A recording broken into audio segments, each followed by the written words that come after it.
예수를 잡아 끌고 대제사장의 집으로 들어갈새 베드로가 멀찍이 따라가니라. 사람들이 뜰 가운데 불을 피우고 함께 앉았는지라. 베드로도 그 가운데 앉았더니 한 여종이 베드로의 불빛을 향하여 앉은 것을 보고 주목하여 이르되 이 사람도 그와 함께 있었느니라 하니 베드로가 부인하여 이르되 이 여자여 내가 그를 알지 못하노라 하더라. 조금 후에 다른 사람이 보고 이르되 너도 그 도당이라 하거늘 베드로가 이르되 이 사람아 나는 아니로라 하더라. 한 시간쯤 있다가 또 한 사람이 장담하여 이르되 이는 갈릴리 사람이니 참으로 그와 함께 있었느니라. 베드로가 이르되 이 사람아 나는 내가 하는 말을 알지 못하노라. 아직 말하고 있을 때에 닭이 곧 울더라. 주께서 돌이켜 베드로를 보시니 베드로가 주의 말씀 곧 오늘 닭 울기 전에 내가 3번 나를 부인하리라 하심이 생각나서 밖에 나가서 심히 통곡하니라. 지키는 사람들이 예수를 희롱하고 때리며 그의 눈을 가리고 물어 이르되 선지자 노릇하라 너를 친 자가 누구냐 하고 이외에도 많은 말로 욕하더라. 날이 새매 백성의 장로들 곧 대제사장들과 서기관들이 모여서 예수를 그 공회로 끌어들여 이르되 내가 그리스도이거든 우리에게 말하라. 대답하시되 내가 말할지라도 너희가 믿지 아니할 것이요 내가 물어도 너희가 대답하지 아니할 것이니라. 그러나 이제부터는 인자가 하나님의 권능의 우편에 앉아 있으리라 하시니 다 이르되 그러면 내가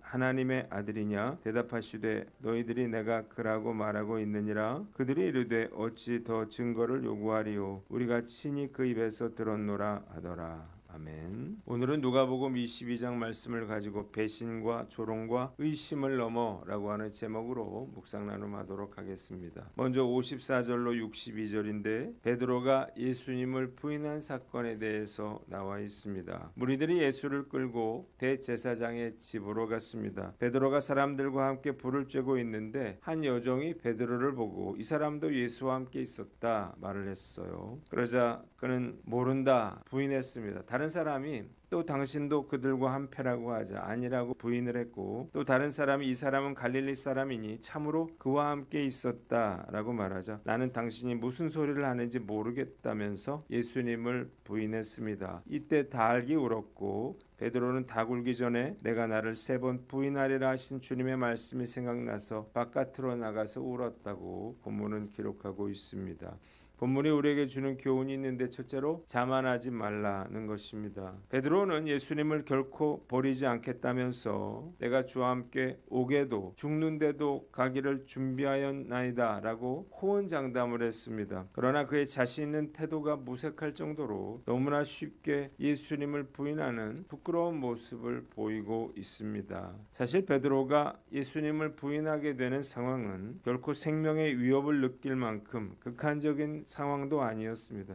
이 자리에는 요한도 있었거든요. 그럼에도 불구하고 그는 3차례에 걸쳐서 예수님을 부인했고 단순히 부인한 정도가 아니라 맹세하고 저주까지 했습니다. 이것은 우리의 믿음이라고 하는 것이 얼마나 보잘것없는가라고 하는 것을 보여주는 것입니다. 나는 절대 베드로처럼 행동하지 않을 거라 자만해서는 안 될 거예요. 누가 저렇게 어리석은 행동을 할까 생각해서도 안 됩니다. 정말 죽음을 각오해야 하는 그런 상황이라면 누가 나는 예수님의 제자라고 선뜻 말할 수 있을까요? 말씀 묵상하면서 저 역시 얼마든지 예수님을 배반할 수 있는 사람이라는 생각이 들어요. 아니 그러고도 남을 사람이죠. 우리가 이 사실을 알고 겸손한 마음으로 철저하게 주님을 의지하며 살아야 합니다. 조금이라도 교만해진다면 베드로처럼 실족하게 될 것입니다. 뿔이라고 하는 유명한 소설의 작가 알렉스 헤일리의 사무실에는 거북이 사진이 걸려 있었다 그래요. 거북이가 높은 담장 위에 올라가 있는 그런 사진인데 이 거북이가 중요한 교훈을 기억나게 한다는 것입니다. 그는 이렇게 말을 했습니다. 거북이가 혼자서 담장 위에 올라갈 수는 없지 않습니까? 누군가가 도와준 거죠. 간혹 제가 잘한 일에 대해 혼자 감격하면서 야 내가 굉장하구나 라고 하는 생각을 할 때가 있습니다. 그럴 때면 저는 거북이 사진을 봅니다. 그 사진은 거북이 같은 내가 어떻게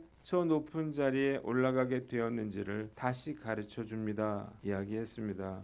가룟 유다도 베드로도 어려움에 처하자 예수님을 배신하고 말았습니다. 믿음을 가지고 산다고 하는 것 결코 쉬운 일이 아닌 것입니다. 그래서 우리 스스로에 대해서 자신해서는 안 됩니다. 교만은 멸망의 선봉이라고 했습니다. 일어섰다고 생각하는 자는 바로 넘어지게 되는 것입니다. 마귀는 지금도 우는 사자와 같이 우리를 공격하기 위해서 혈안이 되어 있습니다.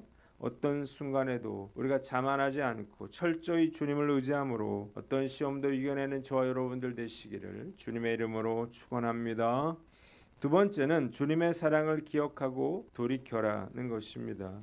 베드로가 3번 예수님을 부인하는 순간 닭이 울었고 동시에 주님이 돌이켜서 베드로를 보셨다. 61절에 기록이 되어 있습니다. 예수님과 눈이 마주친 베드로의 심정이 어땠을까요? 아마 심장이 오그라들고 얼어붙었을 것입니다. 그는 즉각 닭이 울기 전에 내가 3번 나를 모른다고 부인할 것이라고 하신 주님의 말씀이 생각이 나서 밖에 나가서 심히 통곡을 합니다. 베드로가 통곡을 한 이유는 단지 닭이 울기 전에 3번 예수님을 부인했기 때문만은 아니었습니다. 예수님이 그를 바라보는 그 눈빛이 정죄가 아닌 용서의 눈빛이고 경멸이 아닌 긍휼의 시선이었기 때문이에요. 큰 소리를 뻥뻥 치던 베드로가 예수님을 모른다고 3번이나 부인했을 때 얼마나 스스로를 향한 자책하는 마음이 컸을까요? 그러나 예수님의 눈길은 책망이 아니라 자신을 부인하고 죄책감에 시달릴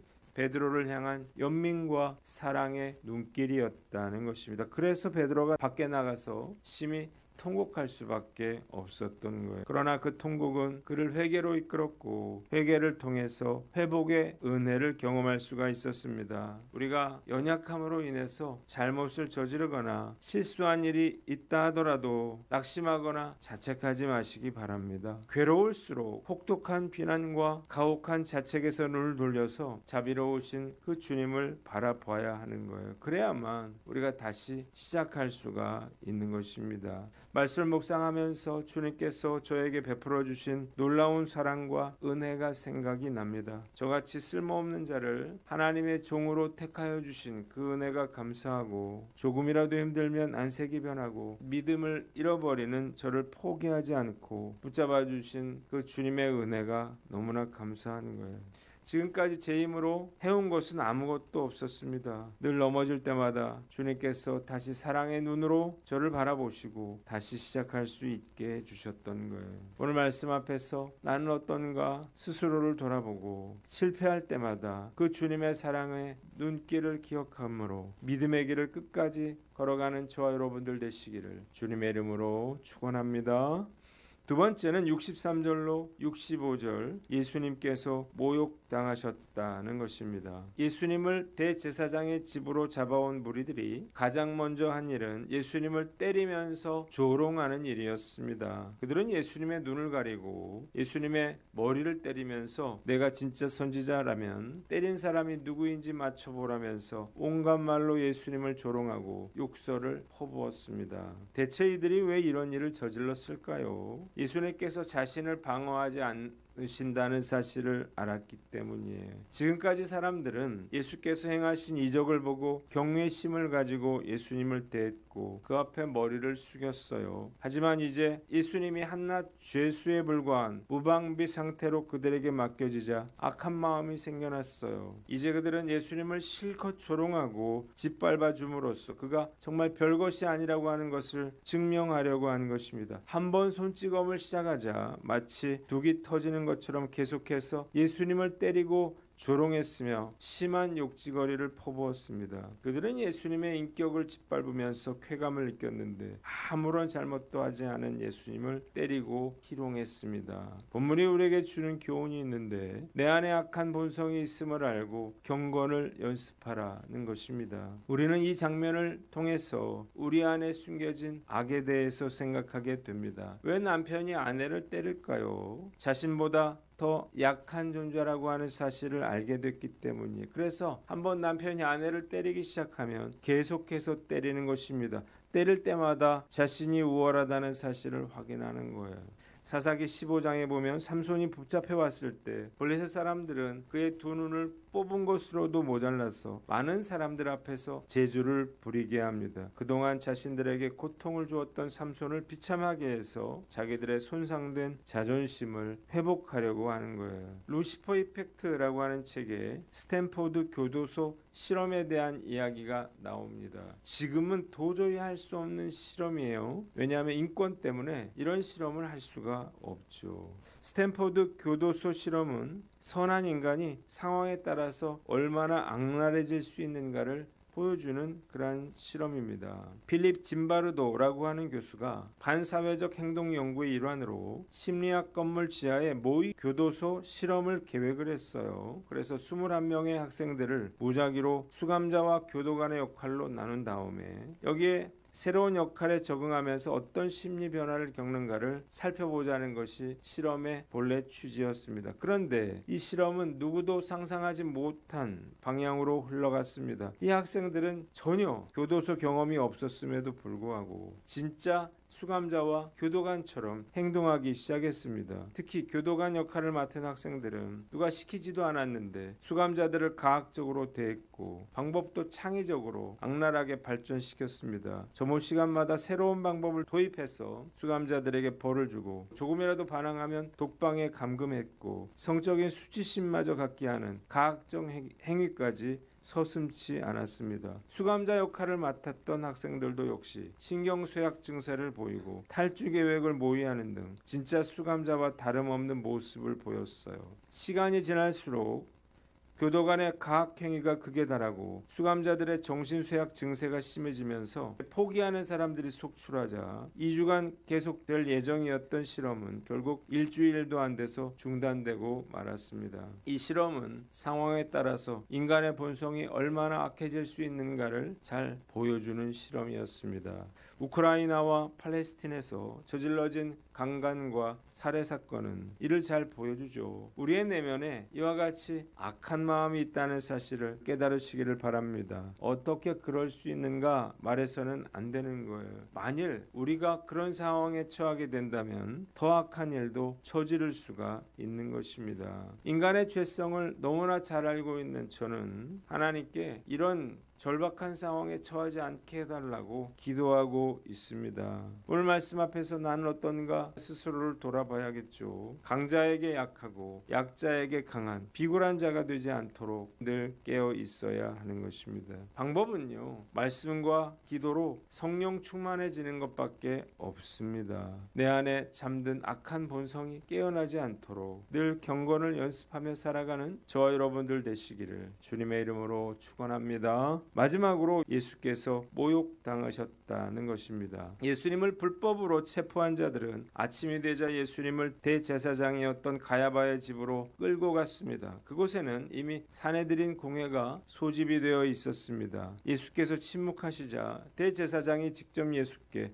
내가 그리스도면 그렇다고 우리에게 말하라고 했습니다. 예수님께 신성 모독죄를 뒤집어 씌우려고 하는 거죠. 그러자 예수님은 내가 그렇다고 말해도 너희는 믿지 않을 것이고 내가 물어보아도 너희는 대답하지 않을 것이라 말씀하시면서 이제부터는 인자가 하나님의 오른쪽에 앉게 될 거라고 말씀하셨습니다. 그들은 그러면 내가 하나님의 아들이냐 물었고 예수께서 내가 그라고 너희가 말하였다고 말씀하십니다. 이에 그들은 이제 우리에게 무슨 증언이 더 필요하겠느냐 말하고 예수님께 사형을 선언하게 됩니다. 본문이 우리에게 주는 교훈이 있는데 첫째로 진실을 말하는 것을 두려워하지 말라는 것입니다. 침묵하시던 예수님은 내가 하나님의 아들이냐고 하는 질문에 그것이 신성모독으로 자신을 죽이려고 하는 놀무라고 하는 사실을 알고 계시면서도 당당하게 자신이 메시아임을 밝히고 계십니다. 말씀을 묵상하면서 과연 내가 이런 상황에서 예수님처럼 진실을 말할 수 있을까 생각해 봅니다. 결코 쉬운 일이 아니죠. 법정에서 위증을 하는 사람들이 있습니다. 왜 이들이 위증을 하면 처벌받는다는 사실을 알면서도 거짓말을 하는 걸까요?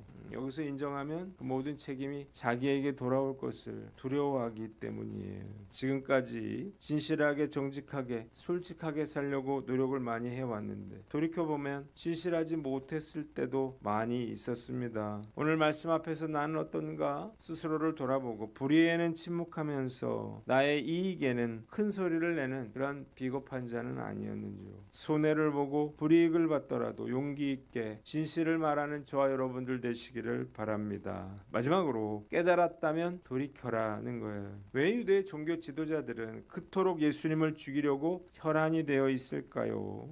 사실 이들이 처음부터 예수님께 이런 반감을 가졌던 건 아니에요. 처음에는 예수님이 행하시는 기적을 보고 이들도 깊은 관심을 가졌습니다. 그러나 예수님이 그들이 기대했던 정치적인 메시아가 아니라는 사실을 알게 되고 예수님께서 그들의 외식적인 행동을 책망하시면서 그들의 기대는 분노로 바뀌었습니다. 이제 그들에게 중요한 것은 예수가 하나님의 아들이냐 아니냐가 아니었습니다. 그들은 자신들의 기득권을 지키기 위해서 이제 수단과 방법을 가리지 않고 예수님을 제거하려고 하는 것입니다. 알면서도 돌이키지 않는 죄는 더욱 크다는 사실을 깨달으시기를 바랍니다.